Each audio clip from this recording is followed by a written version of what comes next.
म्हणजे पुढच्या या गोष्टीला तुम्ही जंप नाही घेऊ शकत, जे काय म्हणायचं. तर किती टेक्निकल असेल तर ते क्लिअर आउट फक्त तुम्ही कम्युनिकेशनच्या जोरावरच होऊ शकतं. ओके. दुसरं अनालिसिस. हा, त्या जेडी मध्ये जे काय आहेत त्या गोष्टी सगळ्या कम्युनिकेशन रिलेटेड आहेत. टेस्टिंग मध्ये वगैरे हे नाहीये. पाहिजे. बरोबर. आणि मेन असं आहे की याच्या आधी बऱ्याच लोकांनी, मी स्वतः शिकलो ज्यांच्याकडून स्पोकन इंग्लिश मी स्वतः केलं, कसं शिकवतात बघायला. पण त्याच्यातून एक बेसिक गोष्टी कळतील आणि तो जॉईन करायचा एक टाइम होता 7 to 10th वगैरे असं म्हणा. त्याच्यानंतर जे काही इंग्लिश कुठं तुम्हाला यूज करायला वाव आहे आणि तुम्ही कसं यूज केलं पाहिजे हे इतकंच आपण इथं सांगतो.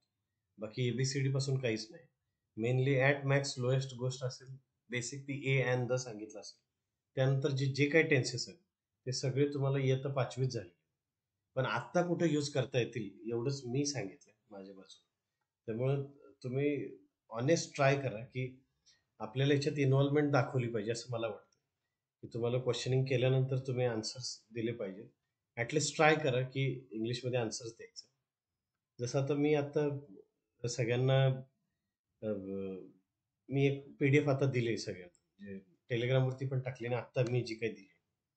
मला माझा हा रेस्पेक्ट आहे की तुम्हाला इथं जर मी इंटरव्ह्यू घेतला 1 to 1 सगळ्यांचे, की सगळ्यांना वेगवेगळे क्वेश्चन्स दिले तर चालेल. म्हणजे जे ऑनलाईन आहेत ते सुद्धा, if I take interviews directly within the class itself, will it be useful for you?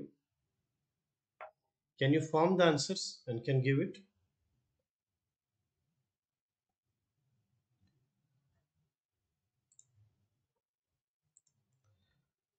Swapnil, what's your feedback on this? कारण तो मॉक इंटरव्ह्यू मला वाटत नाही की कधी चान्स येईल, पण सगळ्यात महत्वाचा आहे तो कम्युनिकेशनचा इंटरव्ह्यू, जो माहिती नाही सॅटर्डे कधी तो. पण मला असं म्हणायचं आहे की तुम्ही सगळ्यांच्या समोर जर बोलू शकाल तर त्या पॅनलमध्ये कुणाही समोर तुम्ही निवांत बोलू शकाल असं मला म्हणायचं. त्यामुळं ते जे काही क्वेश्चन्स मी दिलेले एकदा मी शेअर करतो, फक्त जरा स्क्रीन शेअर करतो.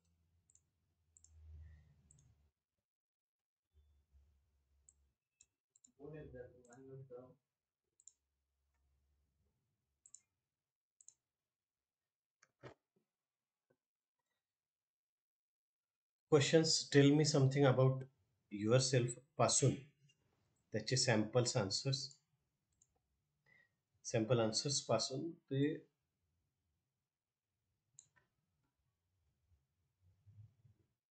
Tell me about a time Wien you experienced difficulty at work while working on a project.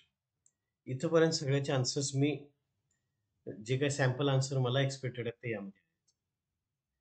तुम्ही या सगळ्याचं जर प्रिपरेशन केलं तर मी तुम्हाला क्वेश्चन विचारू शकतो आणि तुम्ही जे आन्सर द्याल, तुम्ही आन्सर जर डायरेक्टली मला दिलंय तर सगळ्यांच्या समवेत, तर ते जास्त क्लिअर तुमच्या लक्षात राहील स्वतःच्या. कारण तुम्ही सायन्स सुद्धा किंवा मॅथ्स जे बाकीचे सब्जेक्ट होते स्कूलमधले किंवा कॉलेजमधले, तुम्ही स्वतः आन्सर दिलं त्यानंतर ते पक्क व्हायचं वाचण्यापेक्षा. तर मला हे म्हणायचं की आता या स्टेजला ऍटलिस्ट या गोष्टी आपल्याला माइंडमध्ये पाहिजेत की याचा आन्सर मी काय दिलं पाहिजे. जसं हे आता क्वेश्चन आहे, is there anything that makes you different from other candidates. 101% at last round at least they will ask you this question, how you are apart, how you are unique from other students. हा question guaranteed येणार. कारण जर 5 students असतील, vacancies 2 आहे, तर तुम्ही वेगळं असं काय केलंय जे मी तुम्हाला घेऊ. Simple question. जेवढे क्वेश्चन सिम्पल आहेत तेवढेच आन्सर्स डिफिकल्ट जास्त. त्यामुळे हे एकदा तुम्ही मनाशी ऍक्सेप्ट करा की आपल्याला ह्याच्यावरती वर्क केलं पाहिजे. बरोबर. जे काय आन्सर आहे ते, is there anything that makes you different from others candidates, याचा आन्सर सॅम्पल आन्सर नंतर बघूयात, पण काय आन्सर दिलं पाहिजे. You have to answer this question in a way that showcases your strengths and qualities. First, talk about the things that make you stand out from other candidates. Don't afraid to brag a little bit. After all, you want to show the interviewer that you are the best.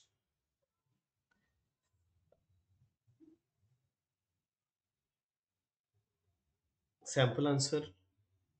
There are few things that make me different from other candidates. आता grammar वरती जरा परत एकदा येऊयात.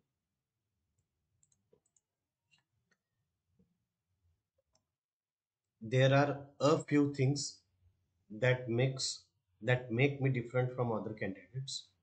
दोन question आहेत. इथं a few काय आहे आणि इथं मेक का नाही, मेक्स का नाही आहे.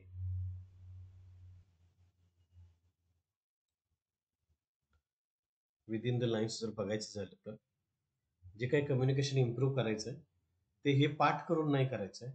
याचे जे बेसिक जे काय कॅल्क्युलेशन्स आहे ते आपल्या लक्षात आले पाहिजे असं मला म्हणायचं. There are a few things, a few things non countable nouns असेल तर, फ्यू थिंग्स काउंटेबल नाउन्स असेल तर.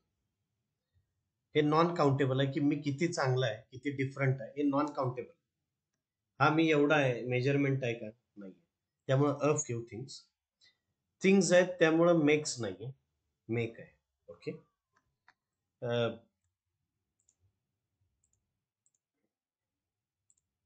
Online is it visible what ever I am telling now? Yes, sir. Yeah, okay. So if you are asked this question, is there anything that makes you different from other candidates, इथं basic, if you are asked, is it right to say if you are asked?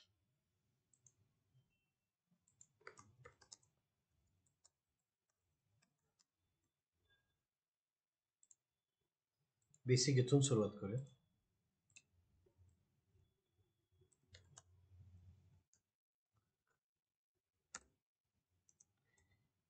If you are asked means you are नंतर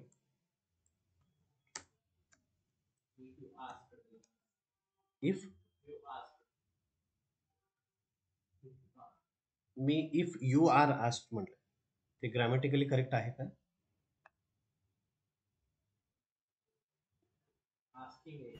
Asking.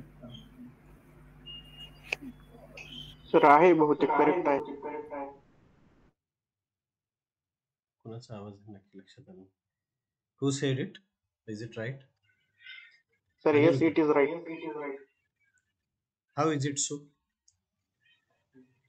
Sir पूर्ण वाक्य कदाचित असं असेल, if you are asked to do something then you should do it. Yes. How it is grammatically correct, and if it is not, how is it so? Because we are asking the other person. I am It is asking to telling the other person. situation. In which situation you have to do which thing.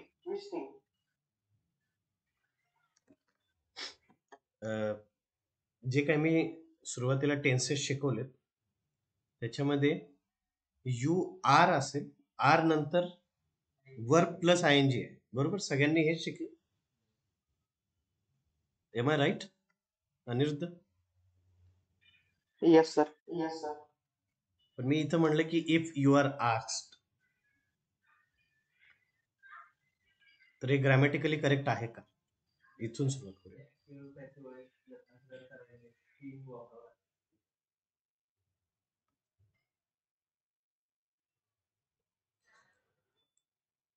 Being, आत्ता question चालू आहे का? आत्ता interview चालू नाही आहे, त्यामुळे मी being नाही म्हटलं, मी इफ यू आर आस्क्ड म्हणलं. याच्यामध्ये मला असं म्हणायचं होतं की if you are asked by somebody, मी इथं वापरला passive voice. You are asked म्हणजे तुम्हाला कुणाकडून क्वेश्चन झाला तर, ज्यावेळी तुम्हाला कुणाकडून क्वेश्चन होतो असं मला म्हणायचं, त्यामुळे मी इफ यू आर आस्क्ड असं म्हटलं. इथं मी पॅसिव्ह व्हॉइस वापरलो. इफ यू आर आस्किंग असं जर म्हणलं तर तुम्ही क्वेश्चन विचारताय का, याचं मिनिंग काय होईल? दोन्हीमध्ये डिफरन्स आहे ना, बराच difference. If you are asking म्हणजे तुम्ही क्वेश्चन विचारत आहात, बरोबर. आणि इफ यू आर आस्क्ड म्हणजे तुम्हाला कोणी क्वेश्चन केलाय बाय समबडी, म्हणजे ज्यावेळी तुम्हाला क्वेश्चन होतो असं मला म्हणायचं. आस्क्ड म्हणजे पास्ट टेन्स वरती जाऊ नका, आर आहे इथं, यू आर. ज्यावेळी यू आर आहे त्याचा अर्थ आहे की मी इथं पॅसिव्ह व्हॉइस वापरला, बरोबर. म्हणजे जे काय आपण 2-3 दिवसापूर्वी घेतलं की हा कशाचा पॅसिव्ह व्हॉइस आहे?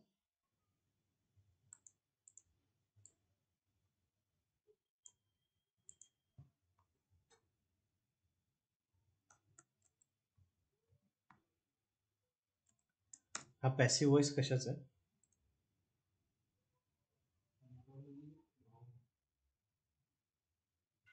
Somebody will ask you.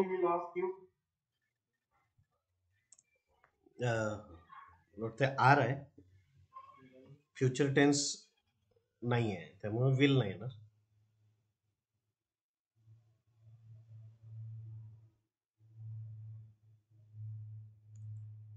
काय येईल?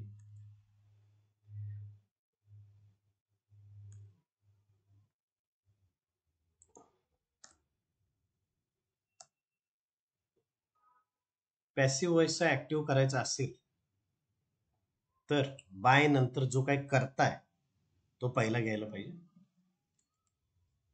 समबडी पहिला येईल, ठीक आहे. समबडी पहिला आल्यानंतर वर्ब कुठला आहे? आस्क्ड नाहीये, आर आस्क्ड. आर आस्क्ड असल्यामुळं वर्तमान काळ आहे, त्यामुळे समबडी काय येईल? कुठला वर्ब कुठला? 2-4 दिवसांपूर्वी सगळ्यांनी मला एकही उत्तर देऊ दिलं नाही, सगळ्यांनी तुम्ही दिली आन्सर्स. म्हणजे सगळ्यांना मी जाणीव करून देतो की याचे आन्सर तुम्ही दिलेत. व्हॉइस आपण 2 दिवस घेतलाय आणि सगळ्यांनी राईट आन्सर दिले, त्याच्या पलीकडे जाऊन सांगतो. आणि त्यातलं हे बेसिक वाक्य आहे, म्हणजे असं नाहीये की.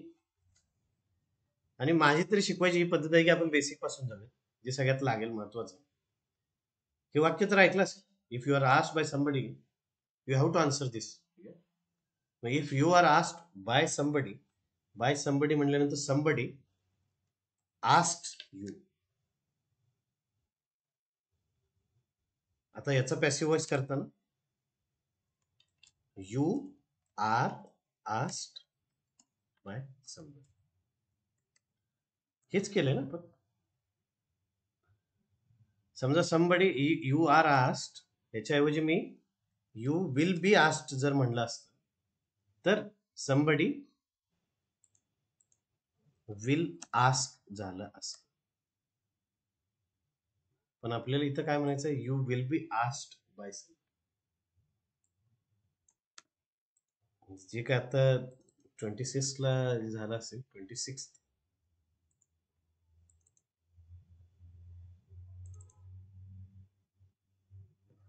परत एकदा जरा मी दाखवतो फक्त. We write letters, letters are written by us. यातलं अस जे आहे त्याच्याऐवजी आपण वी घेतलं आणि आर रिटन आहे.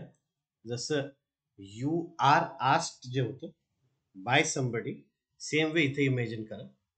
Letters are written by us, by नंतरचं जे होतं ते इथं वी राईट लेटर्स, म्हणजे समबडी आस्क्ड यू. समबडी नंतर आस्क का म्हटलं मी? Can somebody answer? आणि आता मी कॅन समबडी आन्सर का म्हटलं? एकदा हे बेसिक क्लिअर करून टाकूया असं मला म्हणायचं, बरोबर. समबडी नंतर आस्क यस का वापरलं? थर्ड पर्सन सिंग्युलर आहे, त्यामुळे इथं आस्क. ओके, हे सगळं आपलं present, past, future. Perfect continuous मध्ये टेन्स चेंज होत नाही, आणि परफेक्ट कंटिन्युअस मध्ये फ्युचर मध्ये पण टेन्स चेंज होत नाही. बरोबर, हे इथं काय जे काय मी सांगितलं एक वाक्य घेतलं हे लक्षात यावं. Okay, everybody has got this,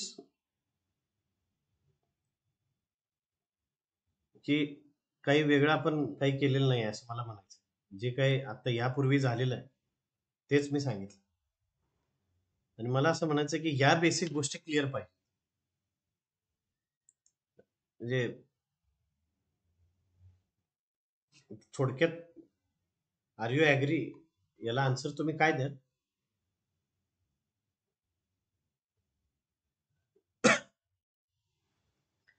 R you agri याला आन्सर जर तुम्ही आय एम ऍग्री असं दिलं तर ते ग्रॅमॅटिकली रॉंग आहे. आय ऍग्री, बरोबर.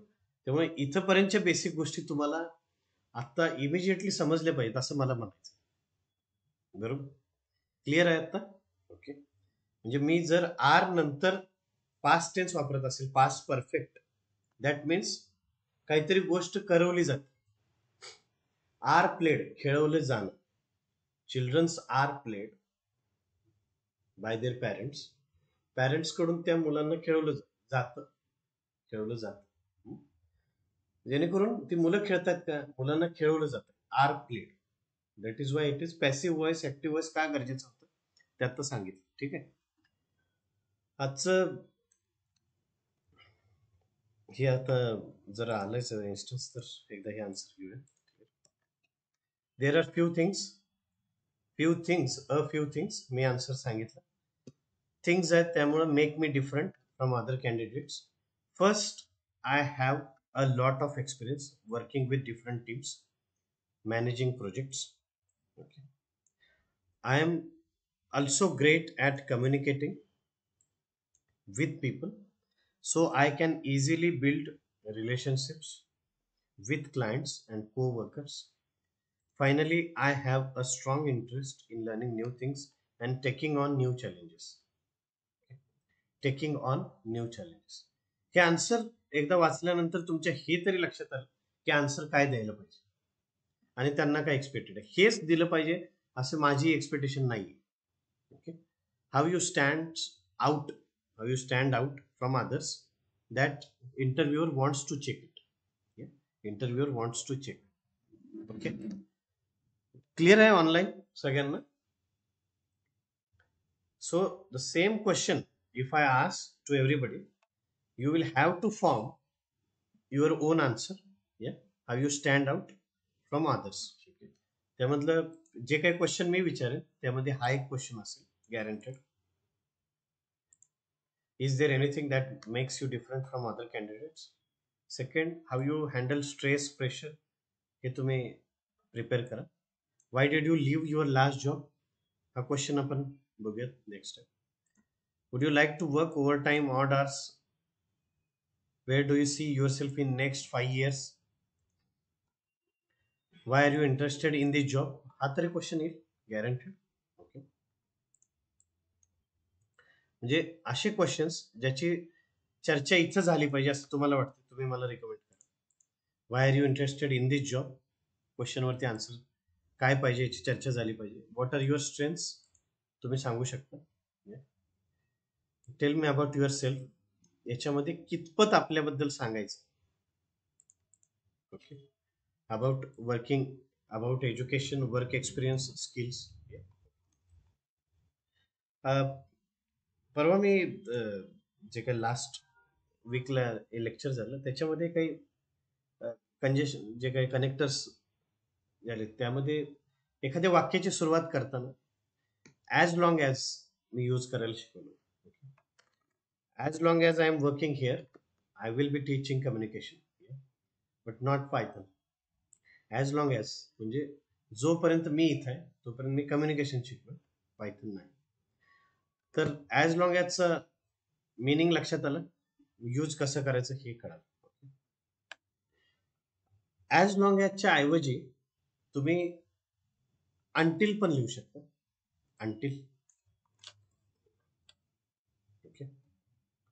अंटिलचं spelling UNTIL. Until. Until I am working here, I will be teaching communication. Okay. Until म्हणजे जोपर्यंत. Same way as long as. पण unless I take efforts, I will not be able to do so. आता इथं unless I take efforts, बरोबर, म्हणजे पहिलं वाक्य. आता अनलेस जे आहे ते इटसेल्फ निगेटिव्ह आहे. अनलेसचं मिनिंग आहे जर तुम्ही हे केलं नाही तर. ओके. हे मराठीत आपल्याला समजलंय अनलेस हे केलं नाही. पण मी लिहिताना पहिलं वाक्य पॉझिटिव्ह लिहिलं, अनलेस आय टेक एफर्ट्स. तर अनलेस आय टेक एफर्ट्सचं मिनिंग काय होईल?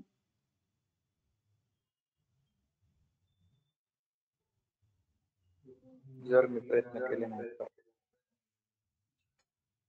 आय टेक एफर्ट्सचं मिनिंग मी एफर्ट्स घेतो.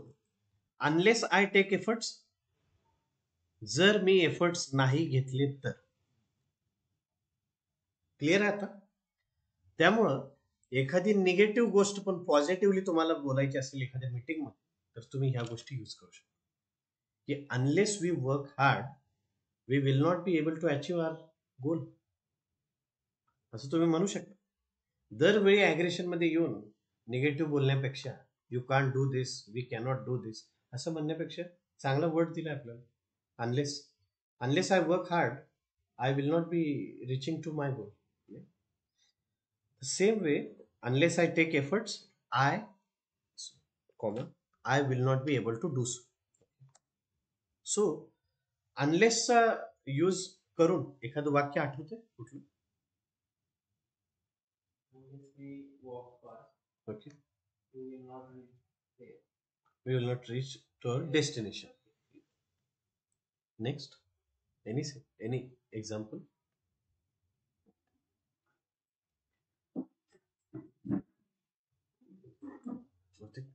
ते बंद तर कूल होईल का बंद करायचं? कूल आहे. Aniruddha, any example can give using unless? Unless we will not study hard, we will not graduate. Same way, unless itself if not. Unless meaning आहे if not.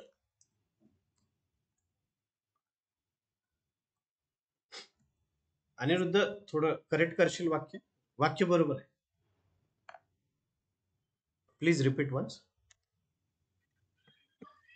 Unless we study hard, we will not graduate. Exactly. We will not be graduated from this college. Unless we study hard. वाक्य आपल्याला positive वाटतं. We study hard. Unless लावल्यामुळं अनलेसचं meaning आहे if not. Okay. If we will not study hard it will be difficult to get graduated. Yeah. Aniruddha got the point? Yeah. Yes, sir. Okay. Next. Anybody else? Swapnil? You won't know Yes. the answer unless you ask. Yeah. You won't know the answers unless you ask. Unless you ask, positive sentence है by using unless. Okay. Unless the meaning है if not. If you will not ask, you won't have answers. Totally. Yeah. Right. Next, anybody else?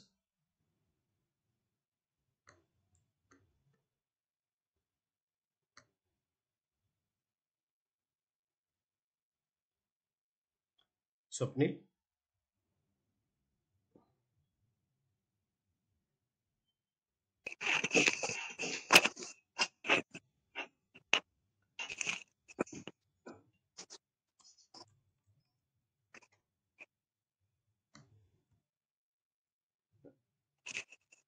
any sentence.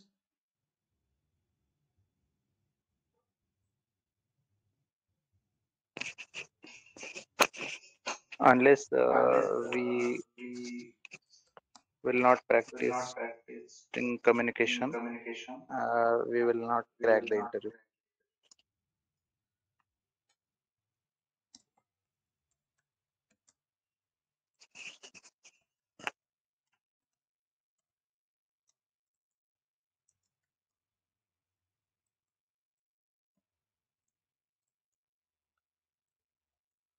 वाक्य सांगितलंय ते बरोबर आहे, पण steel काय change पाहिजे?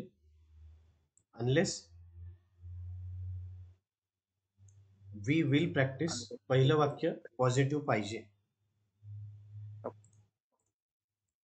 Can you repeat once? Unless we will practice communication, we will not get success. Okay, fine. Thank काय काय विल?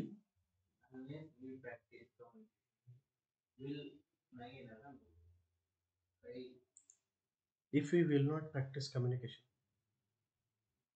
आणि इफ नॉट म्हणजे अनलेस मध्ये इफ नॉट असं नाही, म्हणजे अनलेसचं मिनिंग इफ नॉट वाक्यात येणार नाही. वी विल प्रॅक्टिसच्या ऐवजी वी विल नॉट असं. If we will not practice ते करून दाखव. If we will not practice communication, we will not get success. हे वाक्य तुम्ही प्रत्येकाने वापर. If you will not do this, you won't be able to get success. हे असं वाक्य आपण प्रत्येकाने वापर. तर इफ नॉट दरवेळी निगेशन वापरण्यापेक्षा इफ आणि नॉट हे रिप्लेस केलं अनलेस. फक्त एवढंच.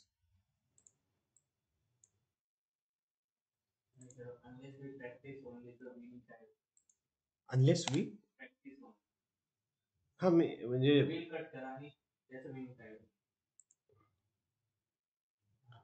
अनलेस वी प्रॅक्टिस कम्युनिकेशन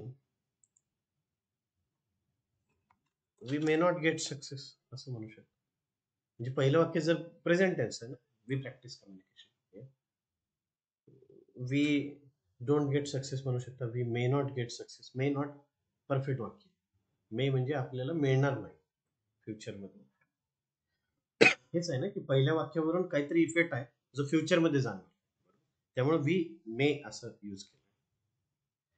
किंवा वी प्रॅक्टिस त्याच्याऐवजी मी वी विल म्हटलं. ओके. किंवा अनलेस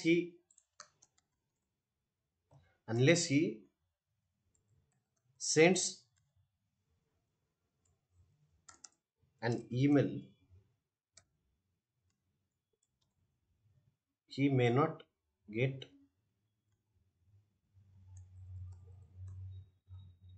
revert म्हणजे reply. Okay. Unless he sends an email, he may not get a revert. he may not get revert direct म्हणू शकतो. म्हणजे जोपर्यंत तो मेल नाही करत तोपर्यंत त्याला रिप्लाय येणार नाही, रिव्हर्ट येणार नाही. सेम वे त्याचं इफ नॉट यूज करायचं असेल तर if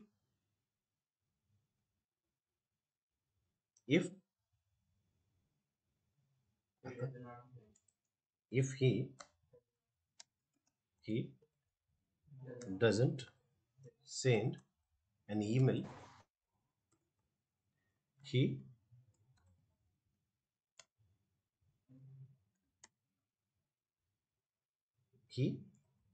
may not get revert. सगळे जे ऑनलाईन जॉईन आहेत, म्हणजे I am audible to all I feel, तर सगळ्यांनी एकदा लक्षात घ्या की अनलेसच्या ऐवजी आपण फक्त इफ आणि नॉट यूज केलं.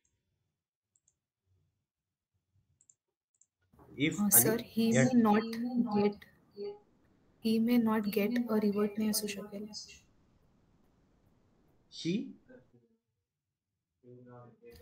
He may not get a revert. हा तसं नाही असू शकेल. त्याच्याऐवजी ही विल नॉट असं पाहिजे. जरा जरा वाक्य कंप्लीट करा. ही मे नॉटच्या ऐवजी please ask the question. I couldn't get proper. Um, can you please go back to that screen? Okay, हा हा प्लीज. या If he doesn't send an email, he may not get a revert. हा अ revert पण ही होऊ doesn't gate शकतं अ ना? Revert. अ होऊ शकतं, अ यूज करू शकता, पण अ अँड एक्झाम्पल देताना जास्त यूज केलं तर कन्फ्युजन नको म्हणून मी ते हे केलं होतं. अ पाहिजे. अ रिवर्ट म्हणजे स्पेसिफिक एक रिवर्ट जो रिप्लाय येणार आहे त्याला यूज करू शकतो. कधी कधी काय ए अँड द जास्त यूज केलं तर प्रत्येक शब्दाच्या मागे अ अँड लावायला लागेल आपल्याला, म्हणून मी कन्फ्युजन नको म्हणून नव्हतं लावलं. तोच होता ना इश्यू, फक्त ए अँड दच. हो. हा रिवर्ट हा वर्ड आहे मोस्टली मेल्सच्या रिलेटेड. ओके, रिवर्ट यूज करू शकतो. सगळ्यांना माहित असेल when you are mentioning God. Okay, when you are mentioning about God, okay, तर तुम्ही एच कॅपिटल यूज करू शकता. एच कुठल्याही वाक्यात. इफ चुकून मी आता एच जे टाईप केलं होतं, H means you are talking about God, तर एच कॅपिटल असतो मोस्टली. दुसरं हिज हायनेस असं ऐकलंय कुठं? तुम्ही ऐकलं असेल, हर हायनेस बघितलं असेल जाताना खराडीला. हर हायनेस नावाचं एक हॉटेल आहे. हिज हायनेस असं कुणाचं तरी पर्सनॅलिटीच्या मागे बोलताना मोस्टली सगळे लावतात असं. आता सध्या ऐकलंय कुठं?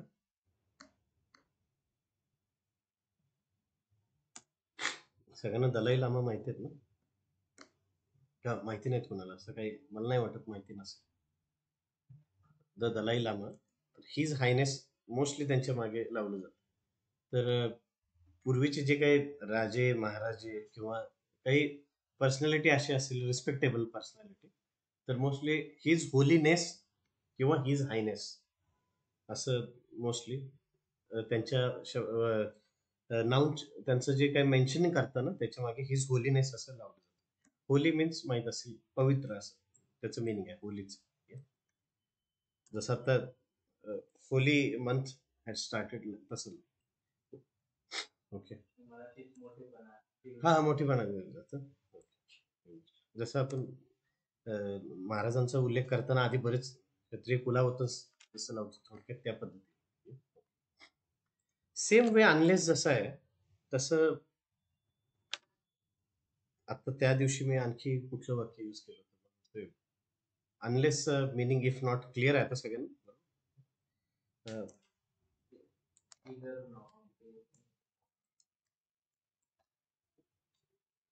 आयदर ऑरचं मिनिंग तर सगळ्यांना माहिती आहे. आयदर ऑरचं मिनिंग, आयदर ऑर ऐकलंय, वापरलंय मोस्टली. आयदर नाही ते इदर आहे. स्टील इदर ऑर तर ऐकलंय सगळ्यांनी. इदर ऑरचं मिनिंग येस स्वप्न? जर नाही, हे किंवा ते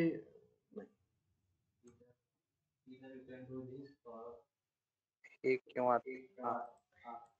हे किंवा ते दोन्ही ऑप्शन ओपन आहे. Okay,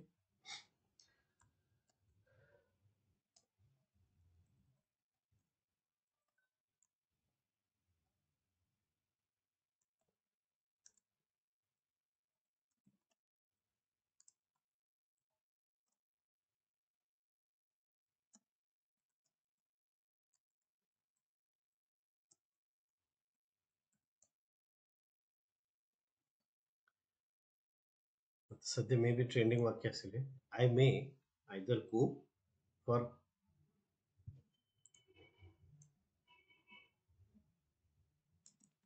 IT related job or will go for a mechanical firm. Yeah, याचं meaning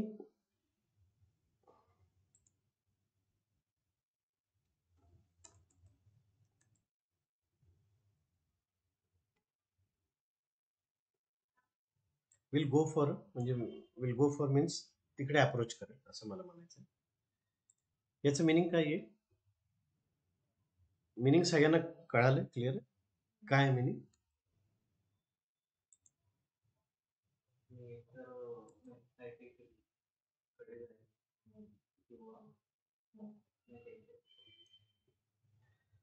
आयदर ऑर, हे किंवा ते दोन्ही ऑप्शन्स ओपन आहेत. Okay, me I T related jobs कडे जाऊ शकतो और मेकॅनिकल फर्म कडे पण अप्रोच करू शकतो. For now I am having options, I am having both the options are open. या सेम वे जर नीदर नॉर जर यूज करत असेल,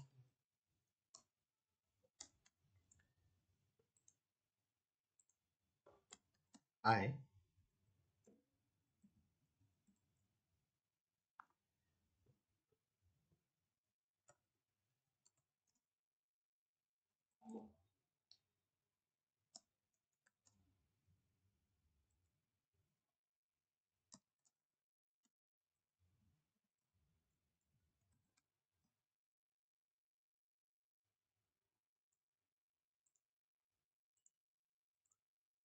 क्लिअर आहे?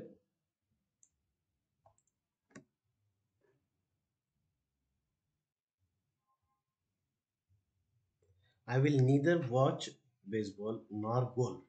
Okay. I will prefer cricket only. I will prefer cricket only. लक्षात यावं म्हणून सांगितलं. नीदर नॉर असेल तर दोन्ही ऑप्शन क्लोज आहेत माझ्यासाठी.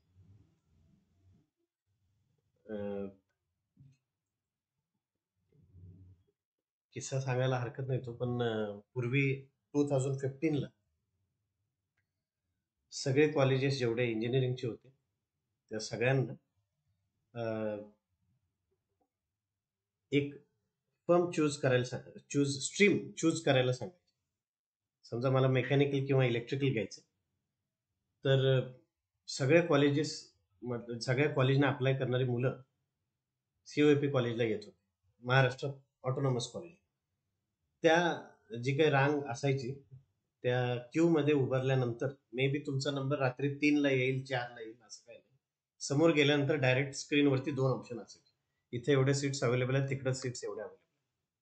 या दोन्हीकडे जायचं नसेल तर सेकंड राऊंडला दोन्हीपैकी एक चूज करू शकत असाल, I will either choose civil or mechanical, दोन्हीला मी ओपन आहे, तर दोन्ही मधल्या डायरेक्ट तुम्हाला सीट सांगत होते की इकडे एवढ्या शिल्लक आहेत, तिकडे तेवढे शिल्लक आहेत. I will choose mechanical.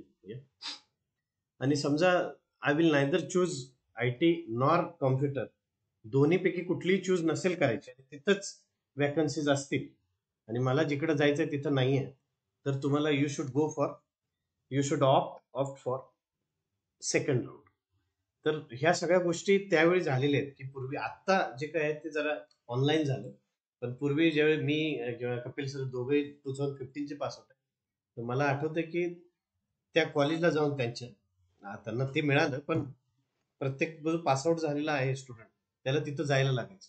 मग रात्री ते दिवसभर त्या लाईन मध्ये उभं राहून की कुठं जे काय आपलं फर्स्ट कम फर्स्ट सर्व असायचं mainly according to the marks also, तर त्यानुसार 2 पैकी 1 चूज करायला लागायचं पूर्वी. तर हे मला वाटतंय सगळ्यांचं याला मला वाटतंय ऑटोनॉमस आणि कॅप असे 2 राऊंड होते. कॅप म्हणजे प्रायव्हेट कॉलेजेस, ऑटोनॉमस म्हणजे ज्यांच्याकडे ऑटोनॉमी आहे. ओके, कॅपमध्ये प्रायव्हेट किंवा नॉन गव्हर्नमेंट अशी कॉलेजेस होते. तर या दोन्हीपैकी मला जायचं नसेल, I will neither watch baseball nor golf, म्हणजे हे दोन्ही ऑप्शन माझ्यासाठी क्लोज आहेत. I will prefer only cricket only. Okay, दोन्हीचा जो काही यूज आहे तो लक्षात आलाय सगळ्यांचे, because you will have to form a sentence now by using either or neither nor. Aniruddha, any sentence example? Either I will play football Yes. or I will play tennis. Okay, so he is open for both options, either football or tennis. Anybody else by using neither nor?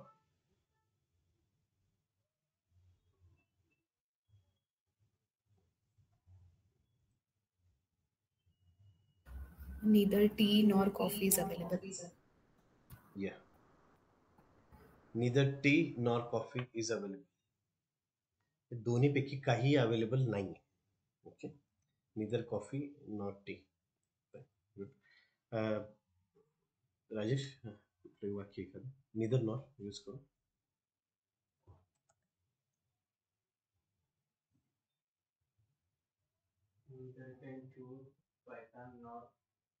Neither you can.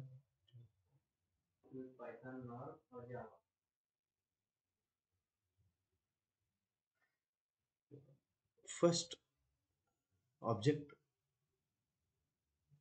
neither I or you. Neither म्हणू शकतो neither. Yeah. म्हणजे दोन्हीपैकी तुम्ही choose नाही करू शकत कुठलंच असं म्हणा. निदर नॉर म्हणजे दोन्हीपैकी कुठलंही नाही. Neither nor means both the option. Neither आता जे वाक्य सांगितलं मॅडमनी की निदर कॉफी नॉर टी दोन्हीपैकी काही अवेलेबल नाही. You will have to go for another option.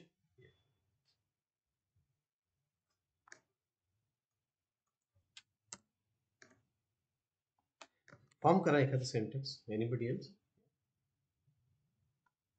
कुठलं वाटतंय? आयदर ऑर यूज करू. You can watch this. या सेंटेन्सचा रेफरन्स घेऊन सांगा. तुम्ही स्वतः सांगितलं तर तुम्हाला लवकर लक्षात येईल आणि तुम्ही कुठे यूज कराल तुम्ही ठरवाल. इधर you can take bus nor metro to travel in Kerala region. Exactly When जहाजच्या वेळ जायचं त्या केसमध्ये दोन्ही अवेलेबल नाहीये. बस पण नाहीये आणि ऑटोज पण नाही. You will have to go through ship only. Backwater असल्यामुळे या दोन्ही रोड्स अवेलेबल नाहीये. Same good. इधर ऑरचं एखादं वाक्य. either you can choose Java or Python. इधर you can choose Java or Python. Okay. For having an IT career. Yeah. Anybody else?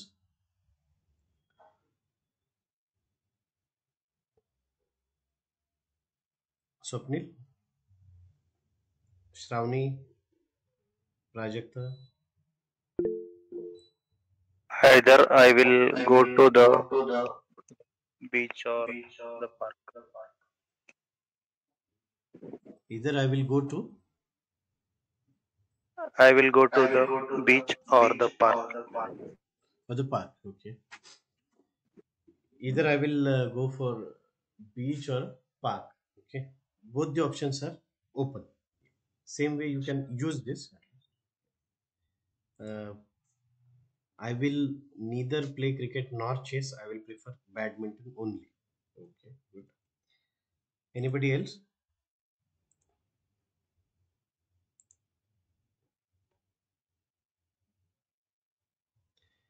Okay, fine. You can at least now take the reference of these two sentences. Okay. Try करा की आपल्या बोलण्यात या गोष्टी सगळ्या आल्या पाहिजे. Unless असेल इधर अँड इधर ऑर नीदर नॉर. ओके. पुढचे जे सेशन्स आहेत ते त्या सेशन्स मध्ये काय होणार आहे हे आधी सांगतो आणि कधी होणार ते सांगतो. Yeah, just a minute. I will neither go for the car nor the bus. I will prefer bike. Okay, good. Car नी पण नाही आणि बस नी पण नाही. I will prefer bike. Last 10-15 minutes job related मी फक्त एक 2-3 काही स्लाइड्स जरा दाखवतो फक्त.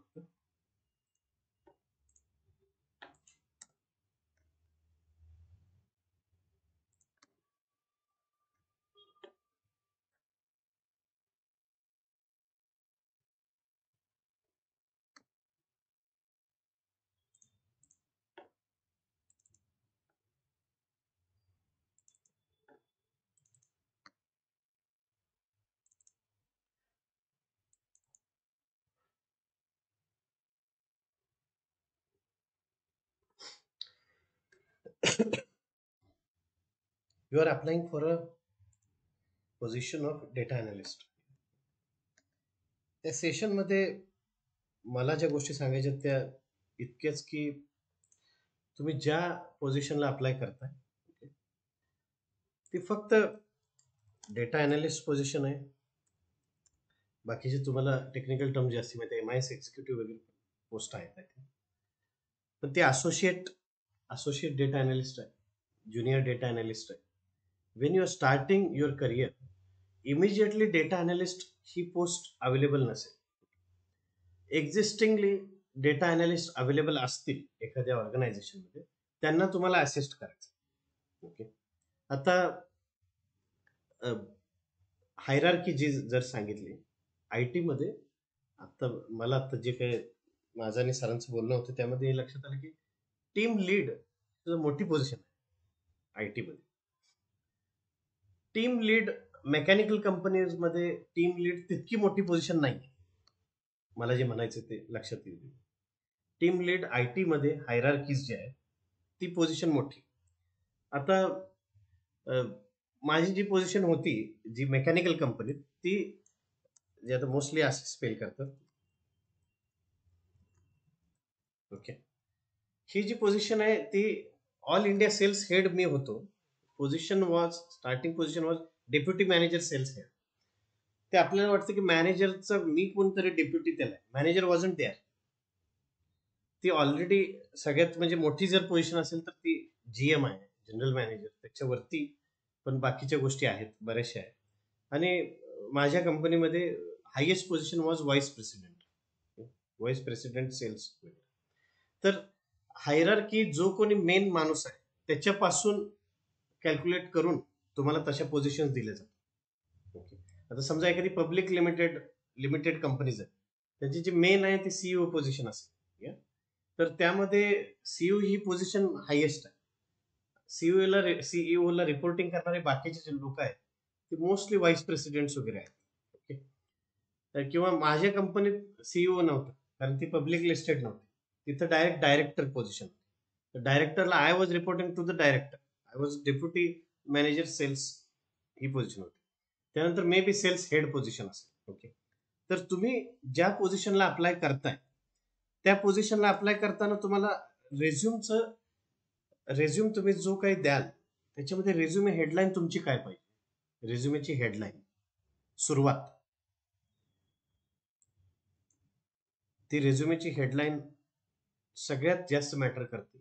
कारण रेझ्युमेस इतके आलेले असतात की रेझ्युमेमध्ये जे काही इन अ नटशेल तुम्हाला जर काही मेन्शन करता आलं तर ह्या अशा सगळ्या गोष्टी. मे बी मला वाटतं याच्यामध्ये एक अनालिस्ट पोझिशन आहे, data security analyst. ability to understand and quickly learn data protocols, concepts, creation of security and process documents and guides, can work with senior members to create security metrics for the future, excellent communication skills. He रेझ्युमेची headline तुम्ही टाकू शकता. रेझ्युमेची headline ही टाकू शकता. आता ही रेझ्युमेची headline कुठं टाकायची. Resume जो आपण शेअर करतो त्या रेझ्युमेच्या फाईलचं नाव काय पाहिजे. कधी कधी डॅश कॉपी म्हणून आलेलं असते, कधी कधी आपण नाव रेझ्युमे त्यात मेन्शन केलेलं नसतं, आपलं क्वालिफिकेशन मेन्शन नसते. कधी कधी रेझ्युमेच्या फाईलमध्ये बऱ्याच रेझ्युमे दिल्यानंतर CV आपण म्हणजे CV आणि रेझ्युमे याच्यामध्ये फरक काय. CV कुठं मागितला जातो, रेझ्युमे कुठं मागितला जातो. नंतर रेझ्युमेच्या आधी तुम्ही कव्हर लेटर दिलंय का, रेझ्युमे मध्ये अंडरटेकिंग खाली लिहिलेलं आहे का, साईन आहे का तुमची, डेट आहे का, प्लेस आहे का, या सगळ्या गोष्टी त्या रेझ्युमे गाईडमध्ये काही गोष्टी आहेत. याच्यामध्ये काही कव्हर लेटर्स, टेम्पलेट्स वगैरे हे सगळे याच्यामध्ये काय वर्ड्स पाहिजे, अपीअरन्स कसा पाहिजे, कंटेंट काय पाहिजे, हे काही काही रेझ्युमे आता माझ्याकडे आहेत, तेही मी दाखवेन नक्कीच. पण स्टील पुढच्या सेशनला ते होईलच. आणि आता काही commonly same way HR questions काही आपण इथं फॉर्म केले होते त्यातले काही होते. दुसरं लिंक्डइनचं ऑप्टिमायझेशन कसं करायला पाहिजे. लिंक्डइन वरती तुम्ही तुमचं प्रोफाईल कसं पाहिजे in a way, short way just सांगतो.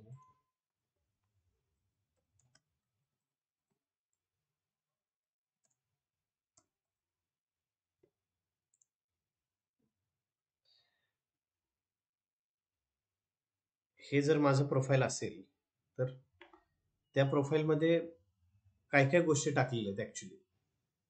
जर तिसरं कोणी माझं प्रोफाईल बघत असेल तर त्या प्रोफाईलमध्ये अबाउट मध्ये काय काय लिहिलंय, अबाउट मध्ये कसं काय काय लिहिलं, त्यामध्ये गोष्टी कुठल्या मेन्शन केल्यात, एक्सपिरियन्स किती मेन्शन केलाय, एज्युकेशन कुठलं, लायसन्सेस सर्टिफिकेशन्स कुठले आहेत, प्रोजेक्ट्स कुठले आहेत, व्हॉलंटिअरिंग स्किल्स, हे सगळ्या तुमचे रिकमेंडेशन्स असतील. पब्लिकेशन जे काही मी आता 5 पब्लिकेशन जे आहेत, काही पेपर्स लिहिलेले आहेत, त्या सगळ्या गोष्टी, कोर्सेस, ऑनर्स, काही टेस्ट दिलेल्या होत्या, लँग्वेजेस कुठले, ओव्हरऑल हे सगळ्या गोष्टी जर तुम्ही बघितल्या तर how you stand out from the mob, तर तुम्हाला काय गोष्टी करता आल्या पाहिजेत. आता जे काही मी प्रोफाईल माझा जो रेझ्युमे होता त्याच्यामध्ये मी काही कोराचं पण माझं मेन्शन केलं होतं. कोरावरती माझं जे प्रोफाईल आहे ते पण मेन्शन केलं की कोरावरती मी काही आन्सर्स देतो मुलांना, या सगळ्या गोष्टी. तर तुम्हाला वेगळं कसं करता येईल आणि याच्यामध्ये तुम्हाला काही ऑटोमेशन जसे चॅट जीपीटी यूज करून तुम्हाला समजा एखादं तुम्हाला कॉल कधी येईल, जर तुम्ही दिलेलं जॉब डिस्क्रिप्शन व्यवस्थित वाच, जॉब डिस्क्रिप्शन मधले वर्ड तुमच्या रेझ्युमे मध्ये असतील तर एटीएस स्कोर हायेस्ट येऊन मग तुम्हाला सिलेक्शन प्रोसेस पुढची. त्यामुळे एक रेझ्युम सगळीकडे देणं चुकीचं. तुम्हाला रेझ्युमे दरवेळी मॉडिफाय करायला. बरेच लोकांना हा अनुभव आला असेल की बऱ्याचदा कॉल्स येत नाही कारण सेम रेझ्युमे सगळ्यांना अप्लाय केला. समजा त्यांची रिक्वायरमेंट काहीतरी वेगळी आहे, आपल्या रेझ्युमे मध्ये ते वर्ड्स नाहीये, तो एक्सपिरियन्स त्या पद्धतीने मांडलेला नाहीये, तर तुम्हाला कॉल्स येण्याचे चान्सेस कमी झाले. तर मे बी ज्यांना कुणाला कॉल्स आले असतील त्यांनी दरवेळी तो मॉडिफाय केला, हेही लक्षात. लिंक्डइनला समजा लिंक्डइन वरती मी गेलो, लिंक्डइन वरती गेल्यानंतर मे बी समजा आता माझ्यासाठी परचेस मध्ये कोण कोण आहे ते बघायचं जास्त, मला माझ्या कामाचं जास्त, पण स्टील आता इथं सेकंड आहे, इथं थर्ड आहे. हे सेकंड थर्ड काय आहे, काही ठिकाणी फर्स्ट आहे. ओके, हे सेकंड म्हणजे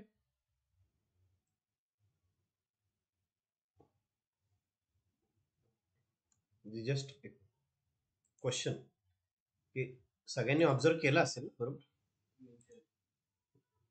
पोझिशन काय काय पोझिशन असेल ती म्हणजे तुमची सेकंड हेड पोझिशन असेल, हा म्हणजे सगळ्यांना तसंच वाटेल की याची काहीतरी पोझिशन, पण पोझिशन नाहीये. फर्स्ट जे आहेत ते इमिजिएट कॉन्टॅक्ट मध्ये आपले, सेकंड जे आहेत ते आपल्या फर्स्ट मधल्या इमिजिएट कॉन्टॅक्ट, थर्ड जे आहेत ते या फर्स्ट आणि सेकंड यांना सोडून जे आहेत ते सगळे थर्ड.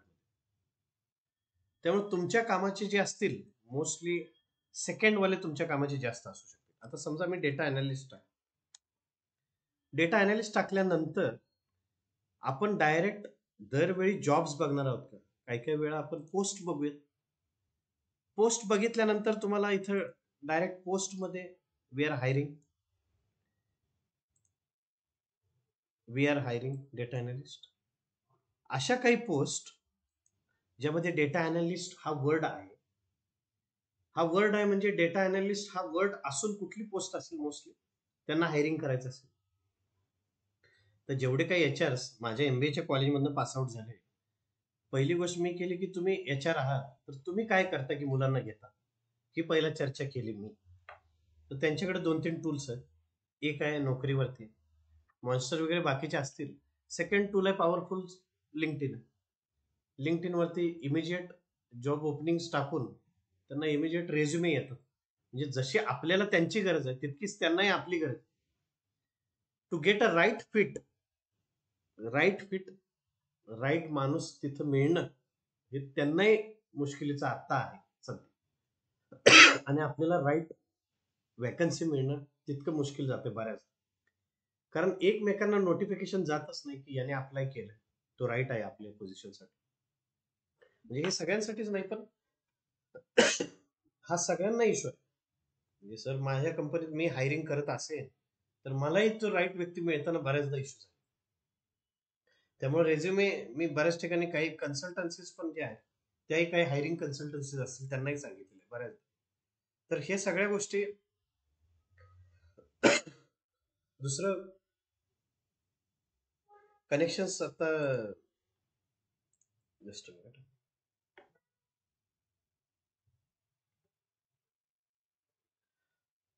जर मी पीपल म्हणलं तर माझ्या कॉन्टॅक्ट मधले फर्स्ट म्हणजे माझे इमिजिएट कॉन्टॅक्ट हे 149 आहे.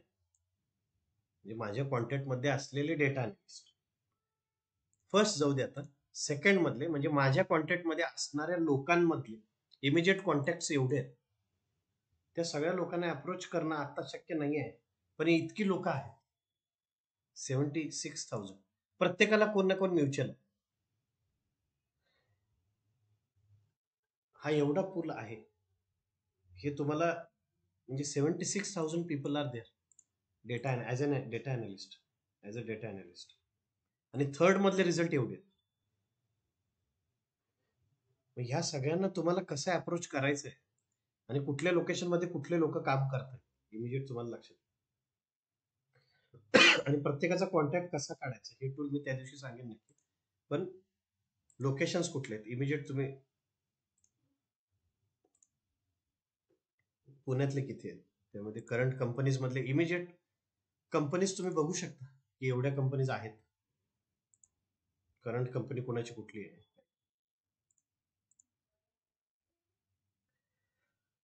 बिझनेस अनालिस्ट माझे मित्र आहेत चांगले, he is business analyst in Duns. तर तुम्हाला तुमचे कॉन्टॅक्ट हे सगळे रिझल्ट कधी येते काय वाटतं तुम्हाला?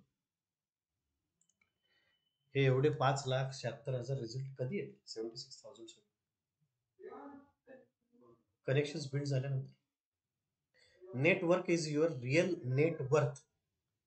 त्यामुळे तुम्हाला नेटवर्किंग जितकं तुमचं स्ट्रॉंग असेल तेवढं बाकी ठिकाणी काय चालू आहे हे लक्षात. जसे आपले इंस्टाग्रामला जर फॉलोअर जास्त असतील त्यांनी फॉलो केलेले पेजेस मधले जेवढे ट्रेंडिंग गोष्टी आहेत ते सगळ्यांना लक्षात येतात आपले. जर काही न्यूज चॅनेल फॉलो केले असतील तर इमिजिएट सगळ्या गोष्टी तिथंच कळतात ना आता जे काही viral content. Same way professionally viral कुठल्या गोष्टी आहेत की इथं ही पोझिशन आहे हे कधी कळेल? ज्यावेळी डेटा अनालिस्ट हायएस्ट नंबर मध्ये तुमच्याकडे कनेक्ट असते. त्यामुळे तुमच्या कनेक्शन्स मध्ये डेटा अनालिस्ट किती आहे हे आधी तुम्ही एकदा अनालाइज करा. ते अनालिसिस केलं त्यानंतर तुम्हाला लक्षात येईल की आपल्याला पुढं काय करायचं. यात फर्स्ट सेकंड थर्ड हे जस्ट आता मी जस्ट सांगितलं. तुम्हाला अशा बऱ्याच गोष्टी आहेत ज्या सांगता येण्यासारख्या आहेत. ट्राय करा एकदा आणि I hope you found it useful. Okay, काही doubt? Was it useful session today? Online काही डाऊट आहेत की या गोष्टी घेतल्या पाहिजेत या गोष्टी नाही घेतल्या पाहिजेत ह्याच्यात टाइम जाईल आपला, असं दोन्ही गोष्टी तुम्ही सांगू शकता. Any doubts? तुम्ही बोललात तर आन्सर्स मिळतील.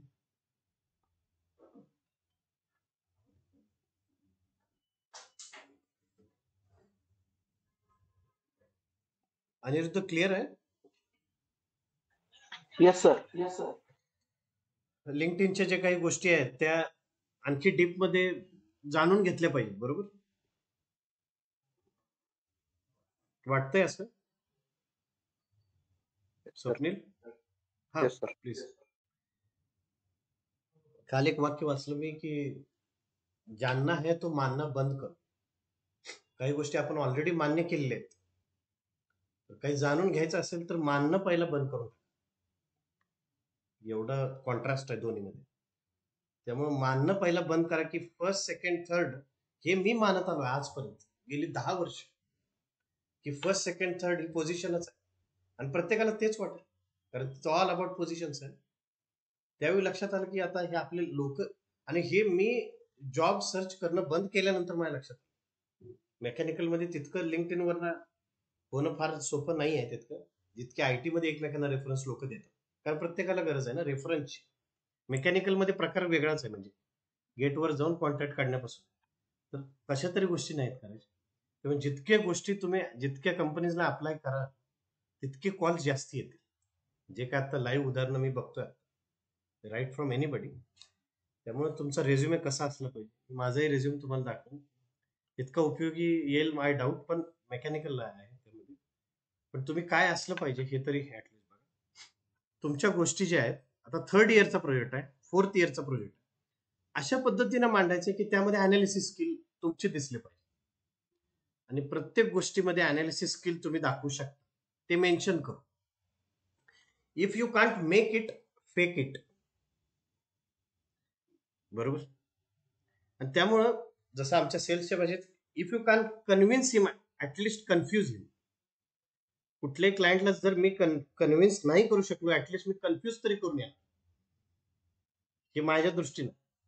आणि कन्फ्यूज अशा पद्धतीने की तू परत फिरून माझ्याकडे आला पाहिजे की ही कुठली गोष्ट सांगितली जी मला असं वाटतं की ही होती का नाही. बरोबर. समजा एखाद्याला मी प्राइस दिली की 5,000 रुपयालाच मिळते कुठेही जाऊ, त्यानंतर माझा आन्सर असते की मे बी चायनामध्ये याच्यापेक्षा स्वस्त मिळतं. त्यानंतर त्याच्या असं लक्षात येते की अरे मग आपल्याला जी प्राइस आली ती चायनात तर आली नाही. अशा बऱ्याच ऑर्डर मिळालेले आहेत. त्यामुळे आयनॉक्स मध्ये जे माझे बॉस होते त्यांचं वाक्य आहे की if you can't make it, fake it, और if you can't convince him, at least confuse him. ज्यावेळी सुरुवातीला बऱ्याचदा आपण आता एक पॉझिटिव्ह वेनं सांगतो, बऱ्याचदा सुरुवातीला माझ्या लाईफमध्ये ऍज अ सेल्स म्हणून गाडीवरती फिरून जे काही प्रवास केला त्यावेळी प्रत्येक वेळी ऑर्डर मिळत होती. आता तुम्ही तुमच्या लाईफशी रिलेट करा, प्रत्येक वेळी सक्सेस मिळतच होता असं.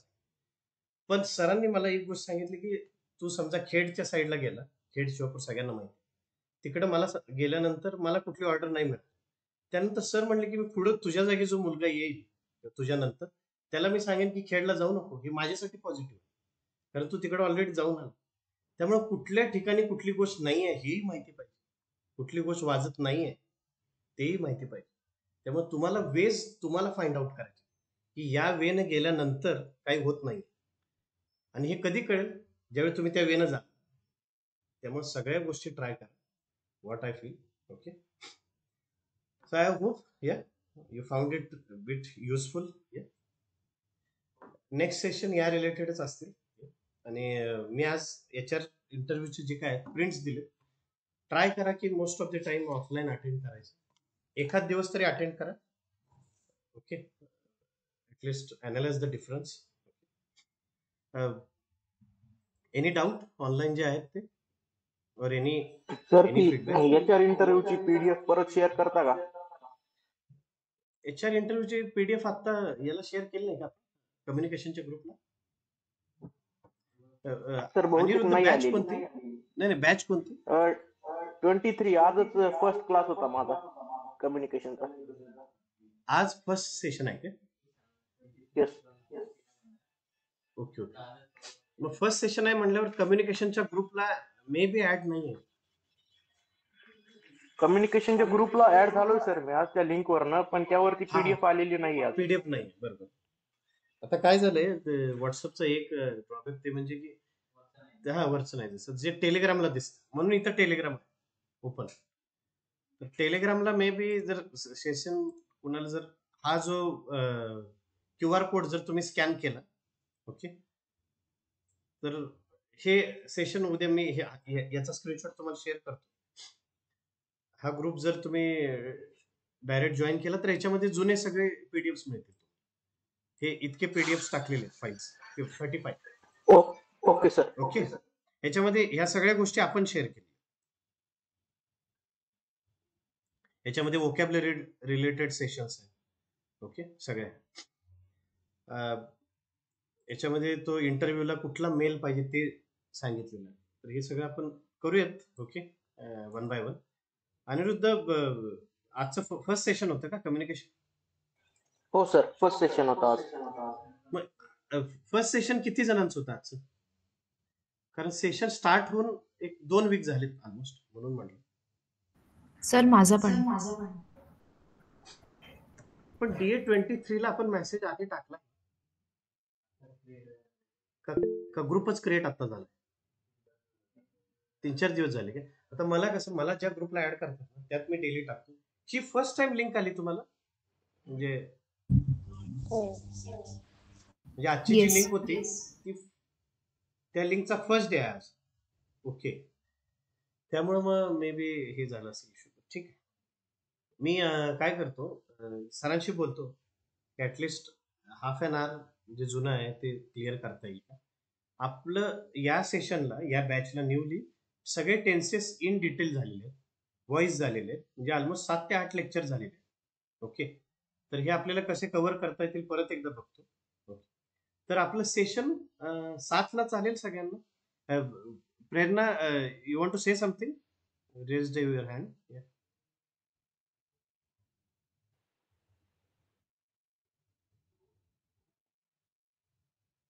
ओके, या 7 ला चालेल सगळे. तुम्ही बोललात तर मला कळेल ऑनलाईन जे जॉईन आहे का. 7:30 ते 8:30 थोडं लेट होतंय कारण कपिल सरांची बॅच 6 ते 7 आहे. सगळं कपिल सरांवर अवलंबून आहे. मी भवितव्य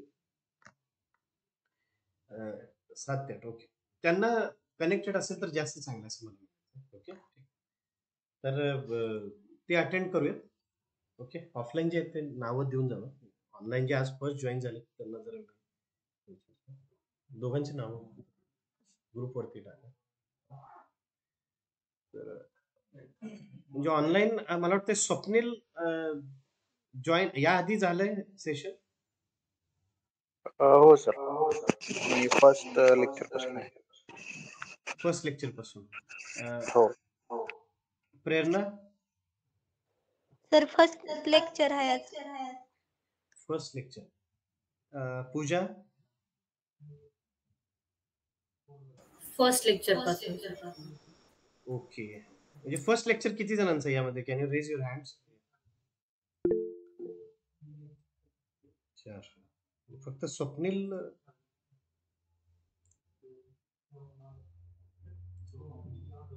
स्वप्नील सोडता मला वाटतं बाकी सगळे. ओके, श्रावणी सेकंड लेक्चर आहे सर. Second lecture. ठीक, म्हणजे बराचसा पार्ट थोडा मिस झालाय मला वाटतं. फर्स्ट जे सेशन आता अटेंड केलं. तुम्हाला हे माहितीये की आपले सगळे सेशन्स युट्यूबला अपलोडेड आहेत. आता ऑफलाईन स्टुडंट्स नाही आहेत, जरा माईक ऑन करून बोलू शकता. युट्यूबला सेशन्स आहेत आपले. हो सर. हे सर बघितले त्याची लिंक कुठे? सर सेपरेट प्लेलिस्ट आहे का कुठल्या नाही, बॅच मध्ये बघावं लागेल? नाही नाही नाही, बॅच डे वाईज नाही, 22. बॅच वाईज नाही आहे.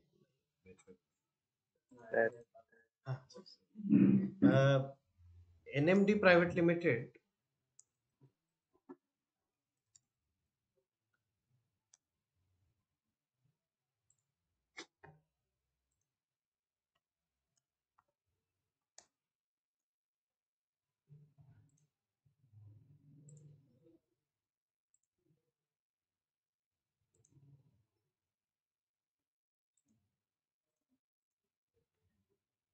मला वाटतंय सरांचं एक माझ्याकडे प्रोफाईल आहे.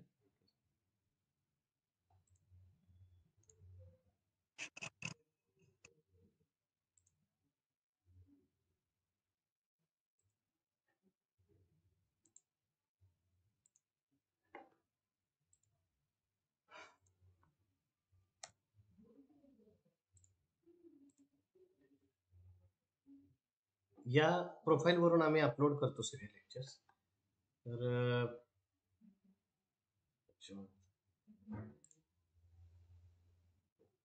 इथं सगळेच लेक्चर आहेत. ओके, स्क्रीन विजिबल आहे सगळ्यांना? Yes sir. इथं हे जे सेशन आहे ते सगळे आपले सेशन्स 52 सेशन जे आहेत. ओके, ठीक आहे.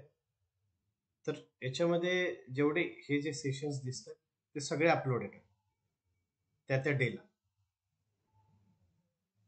ओके, लिंक कोणी विचारली होती म्हणजे लक्षात आलंय सगळ्यांच्या? हो. ठीक आहे. आणि बाकी कम्युनिकेशन रिलेटेड कुणाला असं वाटतं की टेन्सेस डीप मध्ये झाले पाहिजेत कारण आज 75-80% सगळे नवीन आहेत म्हणून की टेन्सेस घेतले पाहिजेत. ओके, आपण right from tenses up to voice वगैरे सगळं घेतलेलं आहे याच्या आधी. तर एकदा 7 to 8 चालेल उद्या. Yes, sir. ओके, हे जे ऑनलाईन स्टुडंट आहेत ते ऑफलाईन येतात की आज ऑनलाईन आले? कारण सरांनी आज ऑनलाईन घेतलेत म्हणून. ऑनलाईनच करतो सर. ओके, यातले सगळे ऑनलाईन करतात की ऑफलाईन कोणी येतं? Online. ऑनलाईनच करतात. ओके, ठीक आहे. मग